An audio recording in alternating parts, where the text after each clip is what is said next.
Generally, the way I've seen these violations are either a civil infraction with a fine. They could be a misdemeanor where there's a fine and or potentially jail time. That's pretty unusual. But usually there's some kind of censure by the public body that's involved if there was a violation. And then the last kind of topic was how, there's definitely some different groupings of people that would need to be considered in drafting an ordinance, especially as it relates to the violations, because city council would have much less authority in a way to reprimand another city council person versus, say, an employee of the city or the city manager. And we called out the city manager specifically there because the city manager directs or reports directly to city council, whereas all the other city employees basically report to the city manager. So that's why there was kind of a breakdown there with 4 possible categories.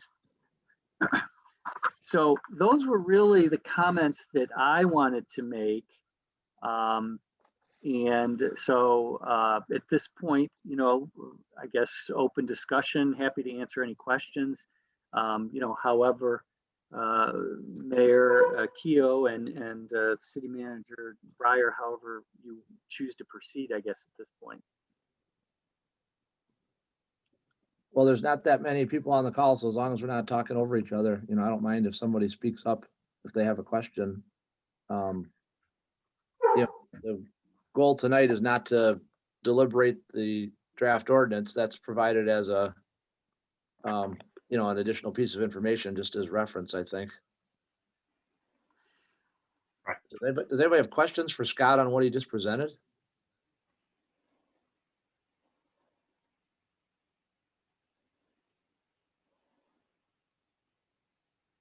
I think one thing that came up the last time we were talking about this was sort of like a strict interpretation related to financial interests versus maybe a broader, or I don't know if it's more general, sort of like ethical, concept of ethics. And you maybe touched on that a bit when you had said, whatever this ordinance is, this is the floor, this is sort of the minimum. And if somebody internally or for whatever reason is holding themselves to a different standard, that's at least above that, they're free to disclose those other things. One question I have, so in the charter, it says, well, let me see if I can pull it up. So the use of public office for private gain or the appearance of private gain. So in that context, is private gain is defined, is there a common definition of private gain that means specifically financial interest? And then if so, what would constitute appearance of private gain, if not actual financial gain, I guess? Well, that's a good question, and it's probably one that is going to have to be grappled with somewhat. The words of the charter are what they are, and there's really no guidance as to what a private gain really would be. I think generally that language to me, private gain kind of speaks to me to some kind of financial gain, or some kind of gain that ultimately does benefit the person in some way. If something happened that enhanced the value of your property by some amount, that benefited that person as opposed to everybody in the city, for instance, that I think would likely, you could certainly describe that as something that's a private gain. But I think that exact issue would be fleshed out in the ordinance to provide clarity on that point.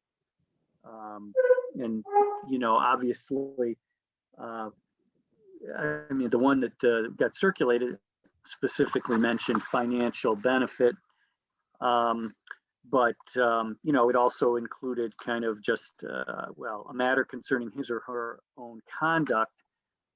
That's fairly broad.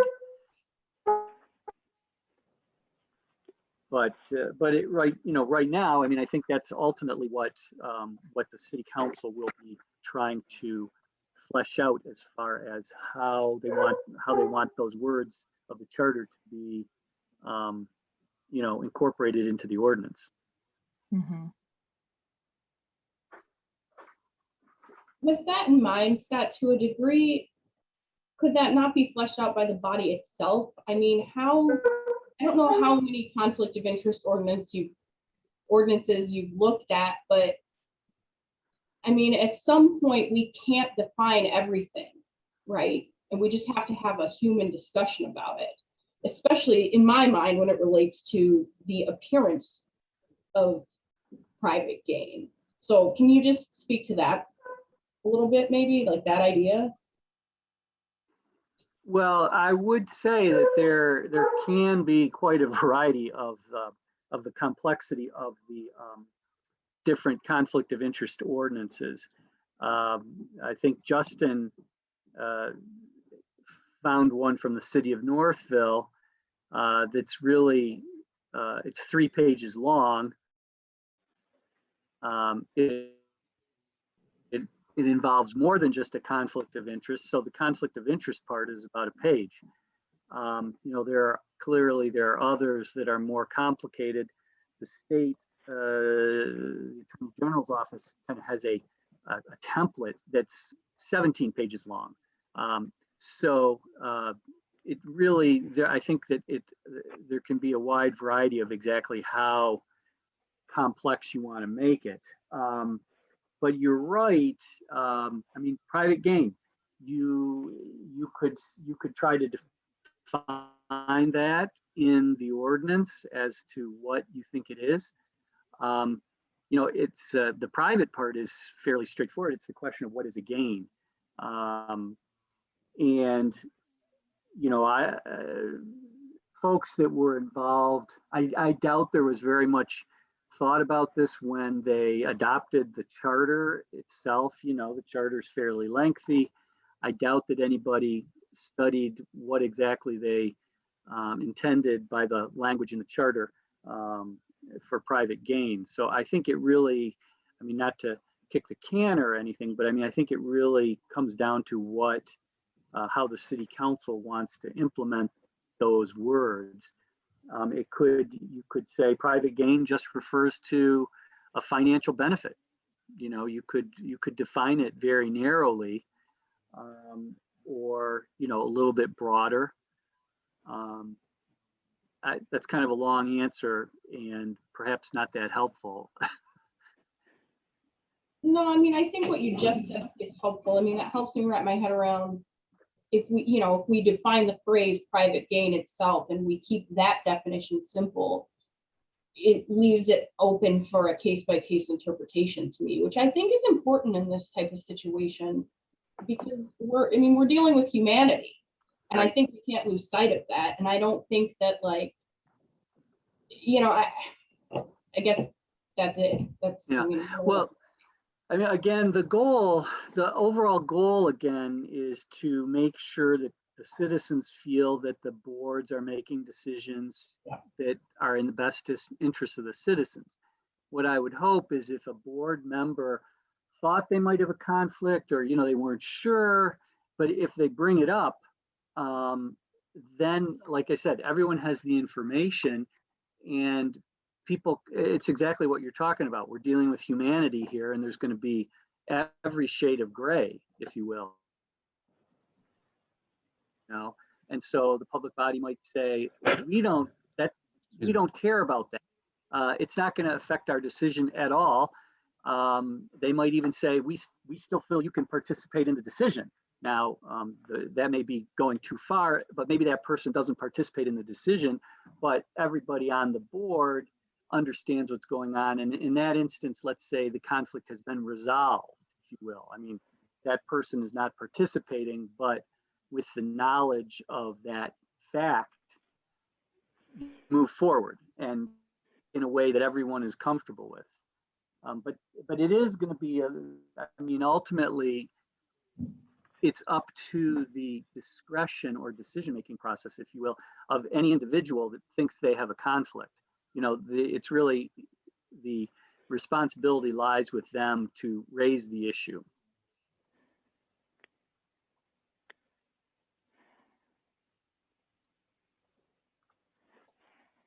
I don't know if you're able to comment specifically on the draft ordinance, but I'm looking at section 4, the first statement there where it says, a public official shall not intentionally take or refrain from taking any action on, induce or attempt to induce any other public official to take or refrain from taking any official action on, deliberate on, vote on, or review any matter before the city for which they have a conflict of interest.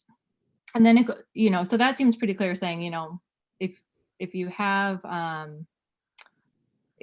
conflict of interest, you shall not do these things. And then the ordinance goes on to say, that person may be directed by the council, board, or commission to cease to participate or represent oneself, etc. I'm just wondering, is there a conflict in the wording there such that that first part of section 4 seems to make it clear, you shall not do this, X, Y, and Z. And then later on, it's sort of opened up to say, well, you may be directed not to do X, Y, or Z. I would just want to make sure that whatever ordinance we have is internally consistent. And I didn't know if there is a internal inconsistency there or not. Yeah, that's a good point. I guess that would be worth some additional thought. The follow-up says, those follow-up in the section 5, it says, a cease to participate in discussion, cease to represent yourself before the body, or leave the room. And you're right. I mean, all three of those would be subsumed under section 4, meaning don't participate at all. Mm-hmm. So that's a good idea to try to decide whether those are in conflict, and if they are, to eliminate that. Mm-hmm. So Scott, oh, go ahead. You're still on. No, that's quite. No, I was just going to say, if we went, you're right, because we could just say section 4 is controls, and we may not need these other options. You know what I mean?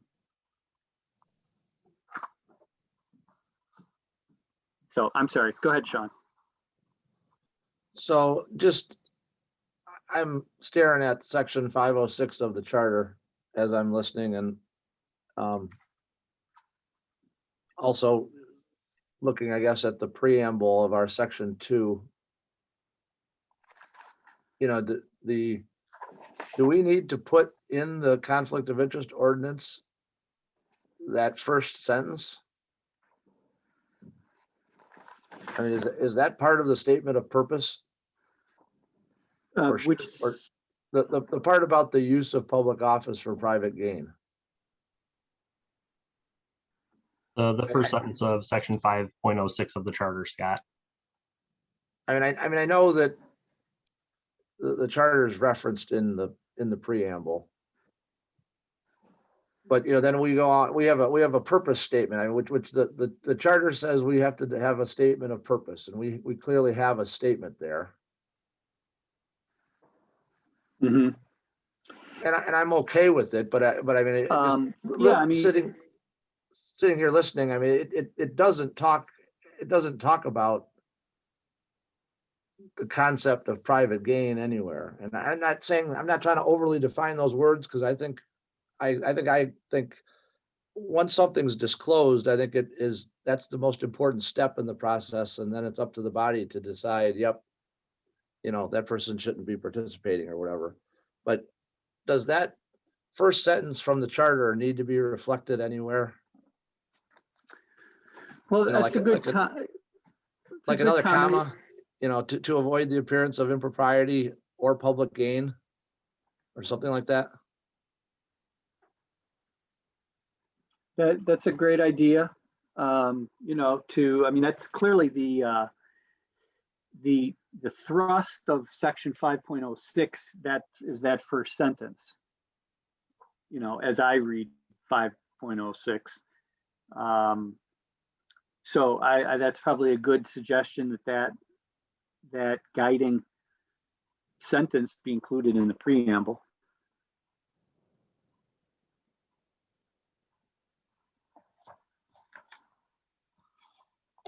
I'm just thinking out loud. If nobody likes that, and we're not making decisions on it, I'm just throwing it out there for Right. Justin, maybe for the next time we see it or something. I don't know. That makes sense to me.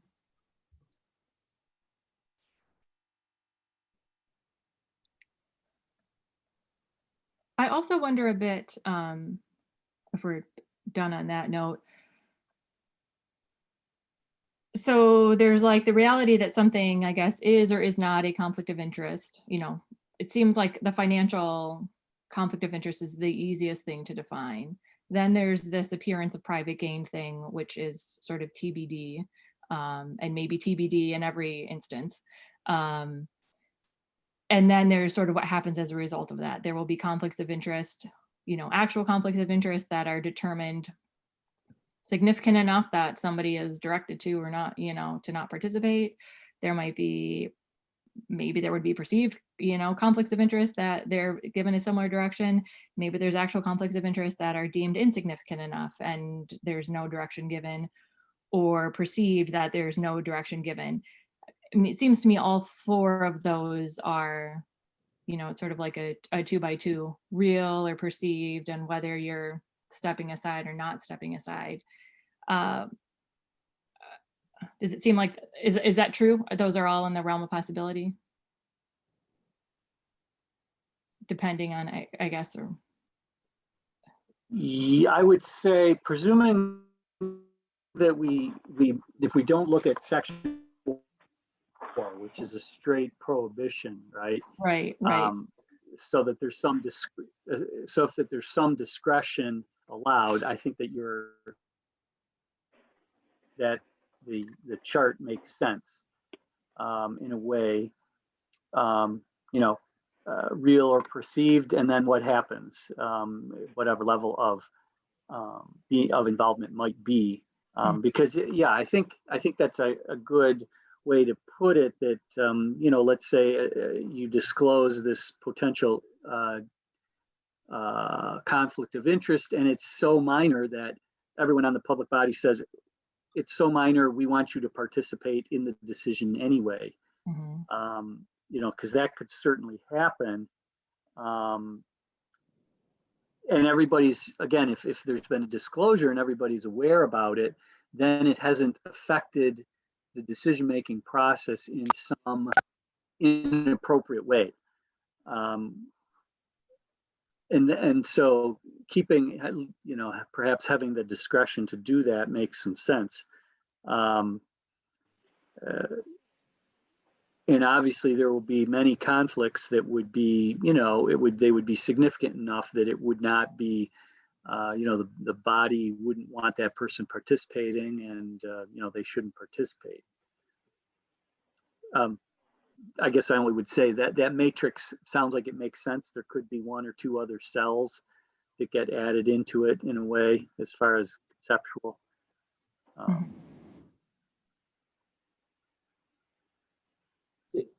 mean, clearly one of the most common ones is like what we're dealing with. Zach works for Carlisle Wortman. And it,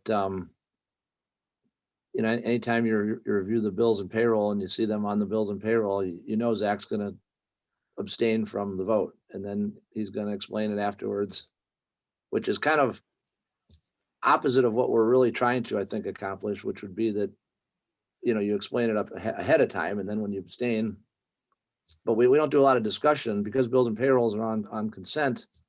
We don't do a lot of discussion on any of those things, or else, that probably could come up before the actual vote is taken.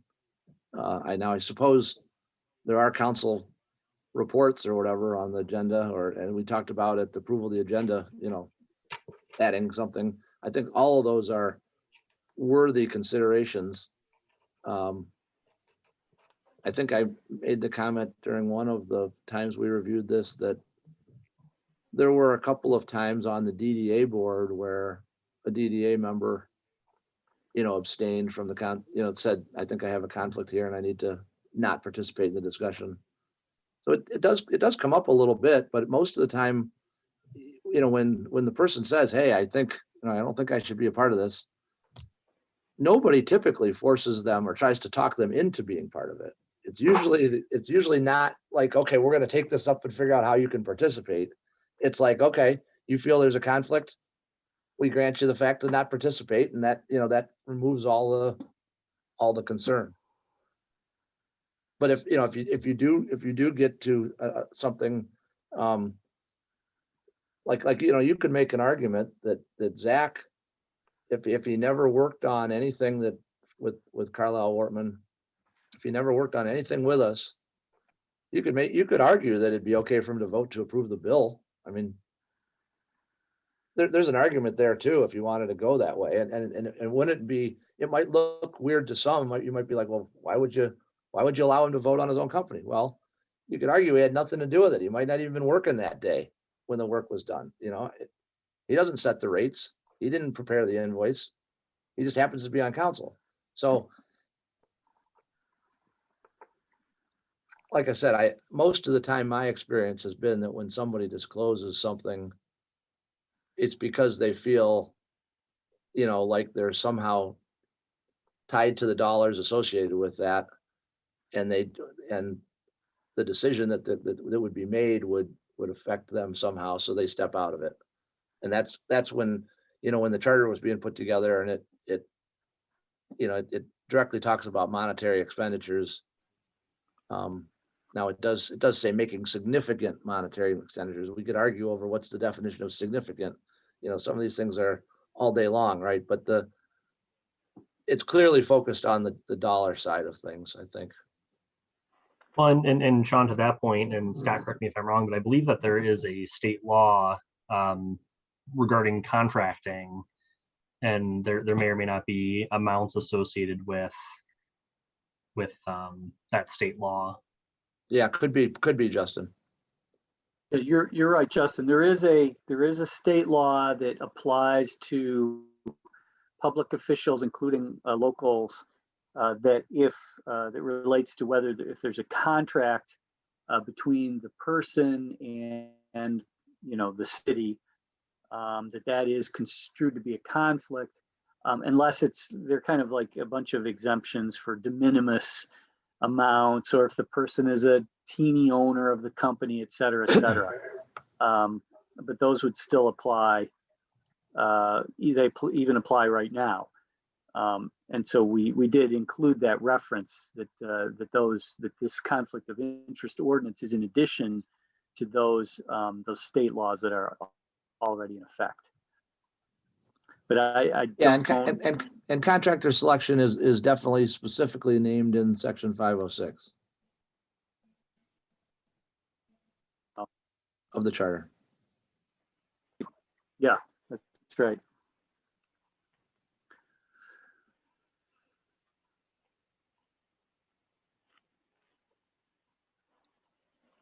Again, I think if the main goal of this is enhancing public trust, I think I'm on the side of, I would rather err on the side of over and repeated disclosure. So I like the idea of adding something up front to an agenda, because I think there's when there's an initial disclosure made and it's, to the members of that public body, they all have a working relationship with, the person making the disclosure, and they're aware of the context when that disclosure is made. And if the decision is made, I'm trying to figure out what I think we could be thinking about in terms of the goal of enhancing public trust as it relates to a disclosure that's been made, the public body is okay with it. How do we continue to enhance the public trust on that decision? Is it by continuing to, make that disclosure and having a brief statement of that it's been acknowledged, accepted, whatever, I don't know what the terminology would be. I don't know if that's, I guess that could be written in the ordinance, but I would like us to give some thought to, when the public body has acknowledged either a real or perceived conflict of interest, but is okay with the continued participation of somebody, what are options, for continuing to enhance public trust moving forward? Because especially on a topic that's discussed over a long period of time, that disclosure might not be known to the public. And is it overkill to have somebody say it at every meeting? I don't necessarily think so. So I don't know. I guess I'd like us to have, give some consideration to that. And Jamie, I'm completely okay with, if it needs to be mentioned every time, I think if it's if it's something that's mentioned on the agenda, then it gets documented, right? That's another thing. It gets documented because it becomes part of a record, right? Which is important. That enhances trust too when you have a record of things. Right. So I hear what you're saying.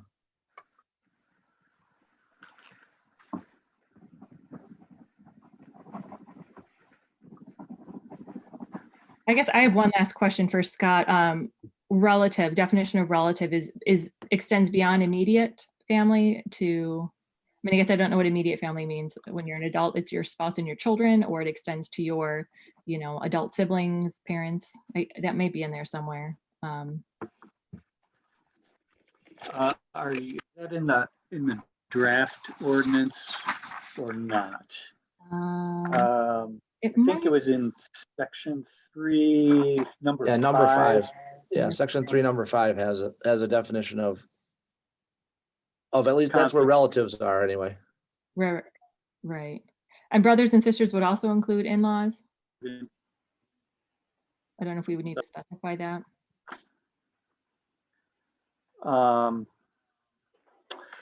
Again,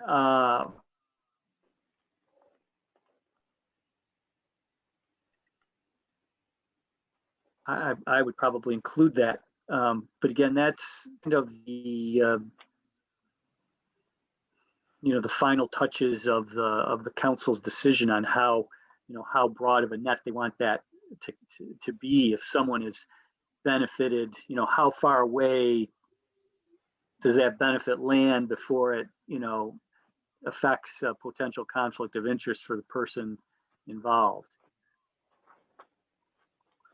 Can I ask a question about that? Because I wonder if that's one of those instances where overly defining things sets us up for, I don't know, unintended consequences maybe, or, I guess I'm just thinking about it. It goes back to disclosure, right? Like, if we're going to define it down to the letter, what if my cousin, who's like my best friend, who, like, I would disclose something if it was someone I'm close to and that I have a consistent relationship with, and for me, at times in my life, that wouldn't have been my father, for instance. Mm-hmm. So it's like, I don't know if that's one of those where it's easier to take it by a case, or better to take it by a case basis and look at the humanity, as I've said, or if that's a bad idea. But I defer to Scott on that.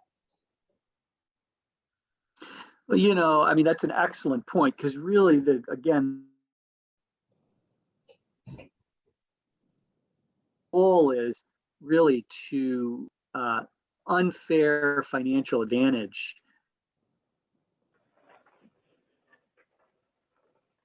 to someone that in a way. The family thing, I think, is, in a way, it's trying to cap arbitrary sense. But let's say your best friend comes Dexter and wants the snow plowing contract. They're not related to you, but is it really fair that you're voting to give a contract to one of your best friends? No, not really. Or even your cousin who you never see. That's exactly the point that you're making. So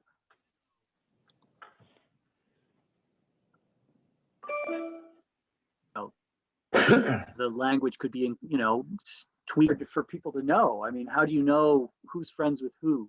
Again, this is where it really boils down to in a way, the idea of each of the members of the public body to say, gee, it doesn't say it in the ordinance, but I think it's a potential conflict. because, you know, my best friend is now in front of the board or something like that. So that's,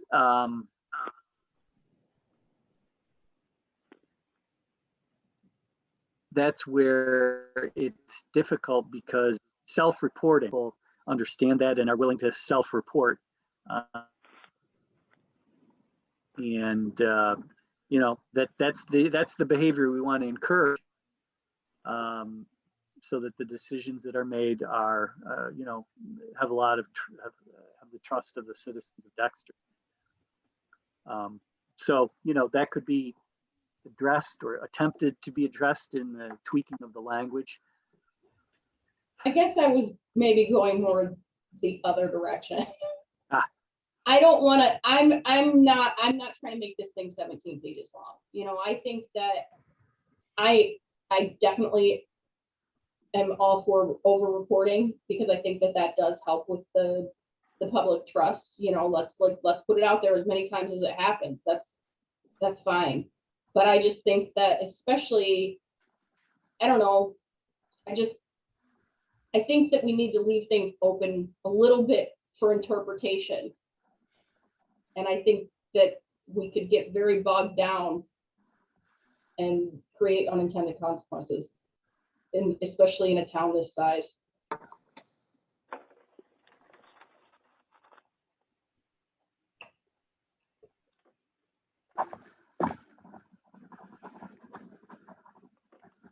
If I can ask another question regarding Section 6, or the revised Section 6, investigation of complaints and a hearing. You know, upon acquiring reasonable information or belief about a violation, it goes to, you know, it's referred to City Council and they make a majority vote. If, you know, if they want to refer it to the city attorney for an investigation, and then they'd bring it back, and then there's a majority vote again. And, you know, given my past comments on this topic, please do not take what I'm about to say to imply anything about that. I'm purely creating a hypothetical situation here. Suppose like you actually had a very corrupt local government. And again, I'm not implying that we have had that at any time or that we will in the future, but I'm thinking about the wording of this. And I'm wondering, hypothetically, what recourse does a citizen have? You know, say they're in a community, they think there's been a violation, they submit this complaint, their city council doesn't decide to take it up, because, you know, they're in on it too, you know, and so they don't want to refer it up. I mean, you know, I like this process, seems reasonable, except I think in the severest maybe instance, you know, which maybe doesn't exist anywhere, I'm not sure, but do citizens have a recourse beyond reporting it back to that local government who they already are calling into question, I guess? Marie's nodding, so she knows the answer, I think. State Attorney General. You can make a complaint against any local government official or any government activity to the Attorney General, and they will investigate. Okay. There's also a recall procedure for elected officials. Elected officials based on that. And again, please do not misinterpret that question. No problem. I The whole point of actually, this is discussion. I've used the Attorney General route before.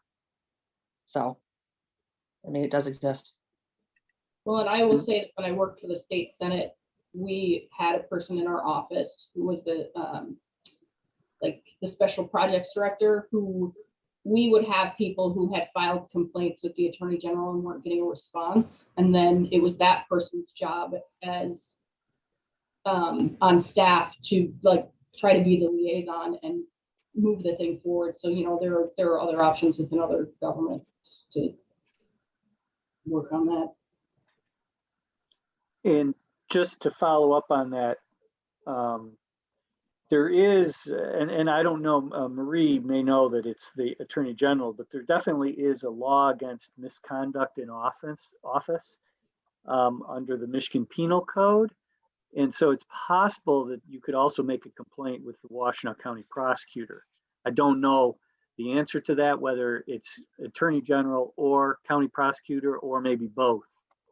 But In my case, it was, well, it wasn't my personal case, but I did it on behalf of my employer. It was conflict of interest.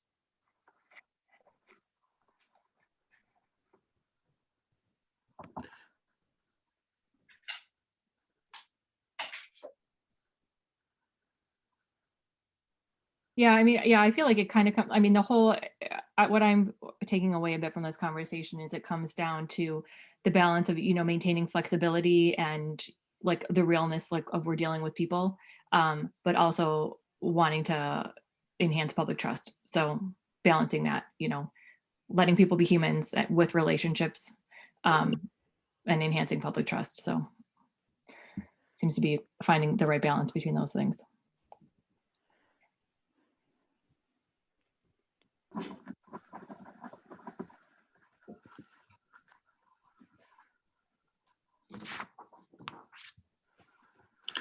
Does anybody have other questions? Scott, I appreciate you putting the stuff together and spending some time with us on this. I wish our attendance was a little better, but we've had some circumstances that have kept some people from participating tonight, so. Hey, Justin, did you happen to record this or no? Yes. Okay. Okay, great. And we do have the handout that can go there, so. I don't want to cut anybody off. Is Yes, it I okay? don't know what like next, I don't know if next steps are, because it seems like there's some language that needs to be hashed out. So this like the potential incompatibility between that first paragraph and, section 4 and what comes after it. I don't know where and when or how we make a decision on, do we want to defer to section 4 or do we want to defer to section 5? And I don't know how that comes back to us. Is that something that Justin is listening to this conversation and he comes up with the draft, or I don't know what happens? I've been taking notes, and I can work with Scott and come back with a revised draft. Mm-hmm. Yeah, and we'll just have to explain, at the meeting that it's presented, that there were some comments made during the workshop, and some of those are built in here. Mm-hmm. Is it thinking we would go immediately to a public hearing, or we would have a discussion item to finalize it and then do a public hearing? Or is that still TBD? I'm thinking that the next time there's room, we would have a discussion on it and then set a public hearing. Okay. Just so we could catch the other 3 members up on what's in the draft, so to speak. Mm-hmm. That makes sense, Steve? Yeah, that makes sense to me. I want to make sure we're all at least trying to move forward at the same pace. If Right. that makes any sense. Yep. Don't take this the wrong way, anybody. We've waited 6 years. We can wait a few more since we adopted the charter. I mean, in hindsight, we should have hashed this out right after the charter was adopted, and it was a stone that we didn't uncover. Right. So, okay, any non-arranged participation before we conclude the workshop? Ms. Reed. Hi, Barbara, yes. join us. Can you hear me okay? Sure can. Okay, great. This is sort of related to what you're talking about this evening. And I know that you want to build a relationship of trust with the community, and I really appreciate that. And I've enjoyed listening to your discussion. I love how you're kind of hashing it out together and coming to good, to good conclusions there, and a good draft. One thing that it occurs to me that you could really do to build a relationship and foster trust with the community is to consider going ahead and publishing these meetings yourself. And I just bring that up because, the whole world's been on Zoom for a year now. It seems like we all get it. We know how to use our computers. It's 2021, and I can see it's recording. You're going to have a copy of it. And I feel like whether you live stream or just release it later after after you just upload it to YouTube, I think at most it would take a half an hour. So I don't know if the reason why, why you choose not to publish it is some kind of concern about, I can't imagine what, but there might be some, bureaucratic concern. And I would encourage you to really look at that closely and decide if it really applies anymore, or if maybe it's okay to go ahead and just put those meetings out there. People would appreciate it. And let's see, the other thing I wanted to share is that, like for example, I'm recording this now. I'm planning, I'll probably upload it to YouTube, put it at 1.25 speed, no offense, it's been a good meeting, but sometimes a little faster is better. And just go ahead and share it. And, but the problem with that is I'm not the city council, I'm not official. And if you publish it yourself, you own it. You set the parameters, it goes up when and how you want it to go up, and it's really available to everyone in the community who has an interest and wants to participate in government, but maybe isn't available at 6 o'clock in the evening, on a Wednesday evening. And then just the last thing I wanted to share is that, when the school district and the city, neither one of you could figure out how to put your meetings online, you could kind of say, well, look at that guy, he's not doing it either. And for the last, I don't know, maybe 7 or 8 months, the school district has been live streaming, and then the video is available later to watch. And I think community members have just really appreciated it. And so I would encourage you to, just look at the reasons why maybe you're not sharing it, whether it's technology issues or just a kind of a philosophy on the board, and maybe kind of bring that up to 2021 and go ahead and put that out there. I know people would appreciate it. And that's basically all I had to say. I hope that's related enough to your topic, but thank you. Oh, no, all comments are good, Barbara. Thanks. I honestly don't think there's gonna be any problem with that. I just don't think we've made that decision to do it. So, good comment. Appreciate you participating tonight. Great, thank you. Any other hands this evening? Okay, then we are adjourned a little before 7. Pretty good, not bad. Yeah, it's a record for me. My short. Good night, everyone. Thank you. Good night. Have a Thank good you, night. everybody, for participating. Have a good evening. Bye-bye.